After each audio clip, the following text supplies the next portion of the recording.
Thank you all for coming out tonight.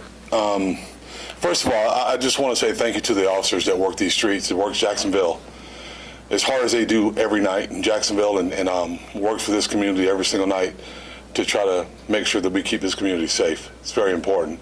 I know we hear the cliche, and people think it's a cliche that officers just want to go home safely every night, but there's no testament like what happened tonight. So at 5:30 this afternoon, there was a burglary to a residence on our north side of town, very close to where this entire incident happened. The officers were following up that burglary. At about 6:30 p.m., they located a suspect or in a suspect vehicle in the 1800 block of Hardy Street. They approached the vehicle, spoke to a resident of the house at that location, found out who was inside the vehicle.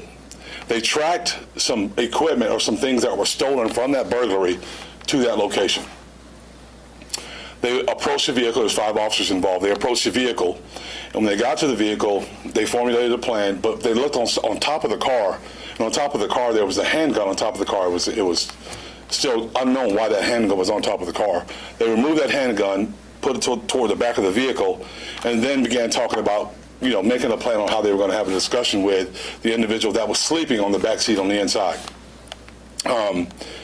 They made a plan, decided to open the door, not go inside the vehicle, but open the door and have a conversation with him. When they opened the door, they asked him to show them their hands on several different occasions, probably 7 or 8 times from different officers. And they asked him also to get out of the car.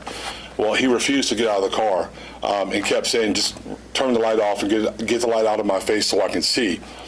And during the conversation, for an unknown reason, he fired off a shot and grazed one of our officers, wounded him on the left side of his face. Officers returned fire, all 5 of them, striking him several times, killing him at the scene. Our state attorney's office is on scene. They're here with us now, investigating this case. We are investigating this case.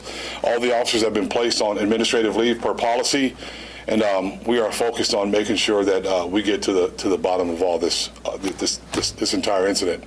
Again, I'll say we're fortunate that we didn't lose an officer tonight. I'm grateful for that, and I'm grateful that they are here to continue to work and serve this community. And I'll answer any questions that I can answer at this time. The burglary that you mentioned around 5:30, was that on the same block? It was very close. It was about 2 blocks away. Do we know the condition of the officer right now? He's currently in the hospital, but he's going to get released tonight. Sheriff, what was your initial reaction when you found out that one of your men was hit by a bullet? Well, I was talking to the group here, and I was telling them I was going to have dinner. And when I got the phone call, I lost my appetite. Got dressed and came out immediately, went to the hospital to see him. And, you just get that sick feeling because you don't want to lose an officer in the line of duty. That was my concern. So went straight to the hospital. Once I got a chance to see him, I was much better, but it was extremely close, extremely close. I know you said that there were some stolen items that were traced back. I'm assuming these were probably electronic items. One was a bicycle and one was an electronic item. Okay, which was traceable back to this. That's correct. And when they got there, they saw a gun on top of the car, the suspect's car? Yes. Okay.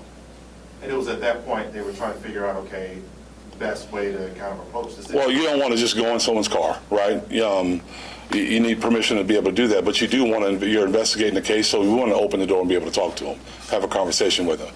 And it was through that, after that conversation, it just shot for no apparent reason. Has local law enforcement had any dealings with this individual before? He's had several dealings with local law enforcement, and he's got some issues that he's dealing with. We'll identify him later for you guys, but he's had several dealings with local law enforcement. As far as the shelter in place, kind of what made you guys come to that decision as far as the neighborhood? We know that this crime, the scene was pretty dense just in general. What led you guys to make that decision by chance? Well, at that point, you don't know if there's anyone else involved, and you want to make sure you're able to keep everyone safe. So you don't want people running out, and there's officers. It's a tense scene. There's officers out there, and you don't want any room for any accidents. So we wanted to make sure we did that. Sheriff, I think it's very important. Too early to ask, but I'm asking anyway.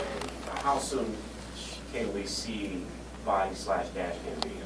So we are, as you know, we rolled out a transparency policy, and we're going to work toward getting that out as quick as possible.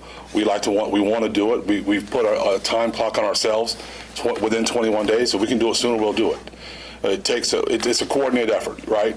State Attorney's Office has to look at it. They have to make sure that they are comfortable with us releasing it. It's our evidence, but we want to work and make sure that they have everything that they need to conduct their investigation. And once we get that notification, we put it together and we'll release it.